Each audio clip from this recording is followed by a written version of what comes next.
2025 अप्रैल 22 जम्मू कश्मीर के पहलगाम में। उस दिन प्रकृति की खूबसूरत उस घाटी को खून से रंग देने वाला एक क्रूर आतंकी हमला हुआ। धर्म पूछकर जानने के बाद पाकिस्तान समर्थित आतंकवादियों ने 26 निर्दोष पर्यटकों की बेरहमी से हत्या कर दी। पूरा देश दर्द और गुस्से से भर उठा। दुश्मनों को करारा जवाब देने के लिए भारतीय सरकार और सशस्त्र बलों ने दृढ़ संकल्प लिया। उस फैसले का कोड नेम था ऑपरेशन सिंदूर। 7 और 8 मई 2025 को पाकिस्तान और पाक अधिकृत कश्मीर में स्थित आतंकी कैंपों को निशाना बनाकर भारत ने जो बिजली जैसी कार्रवाई की, उसने पूरी दुनिया को चौंका दिया। एक भी भारतीय सैनिक को चोट ना लगते हुए सेना ने दुश्मन के ठिकानों को तबाह कर दिया। लेकिन इस ऑपरेशन के असली हीरो सिर्फ सीमा पर लड़ने वाले सैनिक ही नहीं थे। जमीन के ऊपर से उन्हें रास्ता दिखाने वाले भारतीय अंतरिक्ष अनुसंधान संगठन इसरो के सैटेलाइट्स भी थे। इस वीडियो में हम उसी इतिहास की पड़ताल करने जा रहे हैं। ऑपरेशन सिंदूर में भारत की अंतरिक्ष संपत्तियों का इस्तेमाल कैसे किया गया, हमने दुश्मन के छिपे हुए ठिकानों को आसमान से इतनी सटीकता से कैसे स्कैन किया, आइए हम इसका विश्लेषण करें।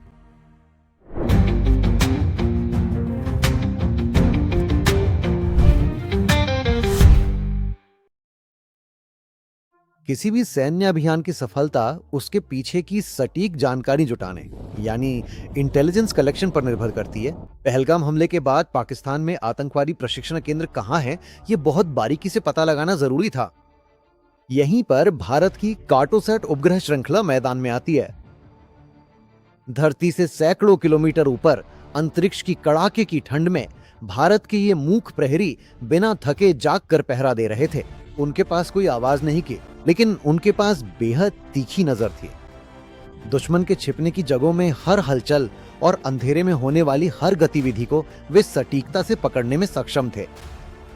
भारत के अंतरिक्ष सैन्य विभाग यानी डिफेंस स्पेस एजेंसी का सबसे भरोसेमंद दोस्त है कार्टोसैट।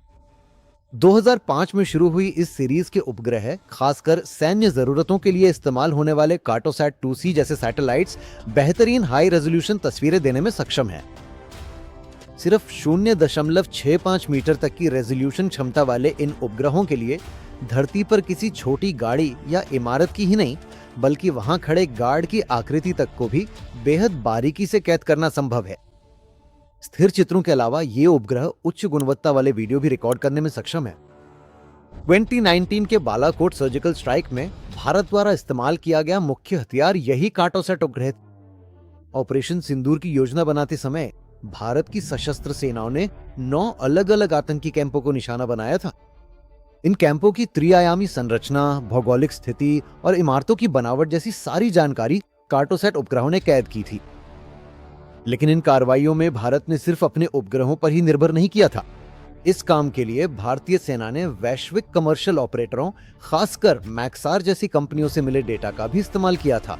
दिन में एक बार मिलने वाले इस कमर्शियल डेटा और जब चाहे तब निगरानी करने की क्षमता वाले हमारे अपने कार्टोसैट द्वारा दिए गए भरोसेमंद डेटा को मिलाकर भारतीय सेना ने एक ऐसा हमला योजना तैयार किया जिसमें कोई भी कमी नहीं थी। लेकिन कार्टोसैट उपग्रहों में एक बहुत छोटी सी कमी है, वे ऑप्टिकल उपग्रह हैं, यानी ये आम कैमरे की तरह रोशनी का इस्तेमाल करके तस्वीरें लेते हैं। अगर वातावरण में बादल छाए हों या घना अंधेरा हो तो ये उपग्रह सटीक दृश्य प्रदान नहीं कर सकते। अगर दुश्मन रात के अंधेरे का फायदा उठा के अपने ठिकाने बदलें या हथियारों की तस्करी करें तो क्या किया जाएगा? यहीं पर रीसैट या रडार इमेजिंग सैटेलाइट श्रृंखला की जरूरत पड़ती है। एडवांस्ड सिंथेटिक एपर्चर रेडार तकनीक का इस्तेमाल करने वाले रीसैट उपग्रह बादलों, बारिश और अंधेरे की परवाह किए बिना धरती की सभी तस्वीरें लेने में सक्षम हैं। ऑपरेशन सिंदूर से पहले दुश्मनों की वाहन गतिविधियों और रडार सिस्टम्स को ट्रैक करने का काम रीसैट उपग्रहों ने ही किया था।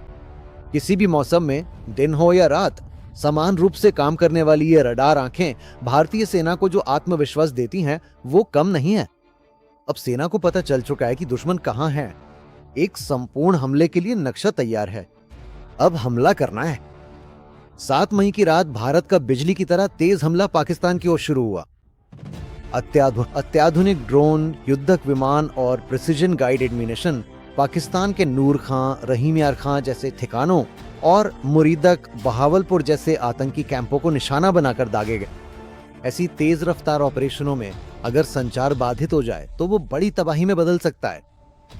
युद्धक विमान, ड्रोन और कमांड सेंटर्स के बीच संचार को सुचारू बनाने का काम भारत के GISAT उपग्रहों ने किया था। इसके परिणाम स्वरूप GISAT ने एक ऐसी अति सुरक्षित सैन्य संचार श्रृंखला सुनिश्चित की जिसे दुश्मन न तो हैक कर सके और न ही जाम कर सके। इसके साथ ही मिसाइलों को रास्ता दिखाने के लिए हमने भारत की अपनी GPS प्रणाली नाविक का इस्तेमाल किया। अन्य वैश्विक प्रणालियों के साथ जब नाविक भी जुड़ गया तो भारतीय हथियारों को दुश्मन की इमारतों के ऊपर सेंटीमीटर की भी गलती के बिना सटीकता से निशाना साधना संभव हो गया। पाकिस्तान द्वारा तैनात किए गए चीनी निर्मित PL-15 मिसाइल सिस्टम और तुर्की निर्मित UAV ड्रोन, ये सभी भारत के इस हमले में नष्ट हो गए। भारतीय वायुसेना ने पाकिस्तान वायुसेना के एयर डिफेंस सिस्टम को बहुत ही कुशलता से बाईपास और जैम करके ये संभव बनाया। इस तरह केवल 23 मिनटों में हमने ये मिशन पूरा कर लिया। भारत का एक भी विमान क्षतिग्रस्त नहीं हुआ और न ही कोई पायलट खोया गया। इस तरह ये मिशन पूरी तरह सफल रहा। ये हमारी नेट सेंट्रिक वॉरफेयर प्लानिंग और अंतरिक्ष तकनीक की शानदार उत्कृष्टता को दर्शाता है। हमला समाप्त हो गया, लेकिन हम कैसे सुनिश्चित करें कि हमारे द्वारा चुने गए सभी लक्ष्य पूरी तरह नष्ट हो गए हैं? यहाँ भी अंतरिक्ष संपत्तियां सेना की मदद के लिए आगे आईं। बिजली की तरह हुए हमले के बाद बैटल डैमेज असेसमेंट के लिए फिर से कार्टोसैट और रिसैट का इस्तेमाल किया गया। पाकिस्तान में स्थित लक्ष्यों के पूरी तरह राख हो जाने की सटीक सैटेलाइट इमेजेस भारतीय इंटेलिजेंस को प्राप्त हुई। इस हमले ने साबित कर दिया कि आधुनिक युद्ध प्रणालियों में अंतरिक्ष तकनीक एक अभिन्न हिस्सा है। इमेजरी, सैटेलाइट कम्युनिकेशन और पोजीशनिंग के लिए भारतीय अंतरिक्ष संपत्तियों का व्यापक रूप से उपयोग किया गया। ऑपरेशन सिंदूर भारत के लिए एक बड़ा सबक था। हमने दुनिया के सामने ये एहसास कराया कि भविष्य के युद्ध सीमाओं की जमीन पर नहीं बल्कि अंतरिक्ष में नियंत्रित किए जाएंगे।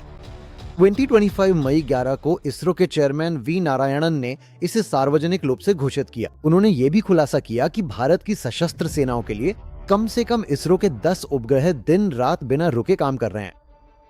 इन्हीं बातों की कड़ी में दुश्मनों के रडार को चुनौती देने में सक्षम advanced C band radar system वाले EOS-09 या रिसैट 1B उपग्रह श्रृंखला को विकसित करने की योजना भी भारत ने तैयार कर ली है। इतना ही नहीं, इस सैन्य कदम के बाद लगभग 26,968 करोड़ रुपए की लागत से स्पेस बेस्ड सर्विलांस प्रोग्राम के तीसरे चरण को भी भारत ने मंजूरी दे दी है। साल 2029 तक डिफेंस स्पेस एजेंसी की योजना है कि 42 नए सैन्य उपग्रह अंतरिक्ष में भेजे जाएं। इनमें से 31 उपग्रहों का निर्माण निजी क्षेत्र में किया जाएगा, जो आत्मनिर्भर भारत की एक बड़ी सफलता है। ये भारत को सक्षम बनाएगा कि वो चीन और पाकिस्तान की हिंद महासागर में हर एक गतिविधि पर 24 घंटे नजर रख सके।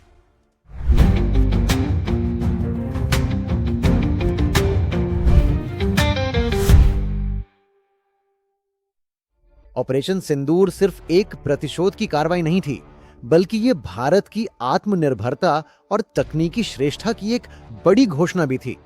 सीमा पर बंदूक लेकर पहरा देने वाले वीर जवानों के साथ साथ विज्ञान की प्रयोगशालाओं में बैठकर नई तकनीकें विकसित करने वाले हमारे वैज्ञानिक भी इस देश के रक्षक हैं। ये बात इस ऑपरेशन ने दुनिया को दिखा दी। ऊपर अनंत आकाश में चमकते सितारों के बीच भारत की तीसरी आंख हमेशा खुली रहती है, अपने देश की रक्षा करने के लिए और हमें नुकसान पहुंचाने आने वाले दुश्मनों को खत्म करने के लिए। जय हिंद,